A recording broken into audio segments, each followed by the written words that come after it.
صلى عليك الله يا عدناني، يا مصطفى يا صفوة الرحمن. الحمد لله الذي عطاني هذا الغلام الطيب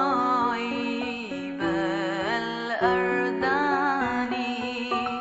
هذا الغلام الطيب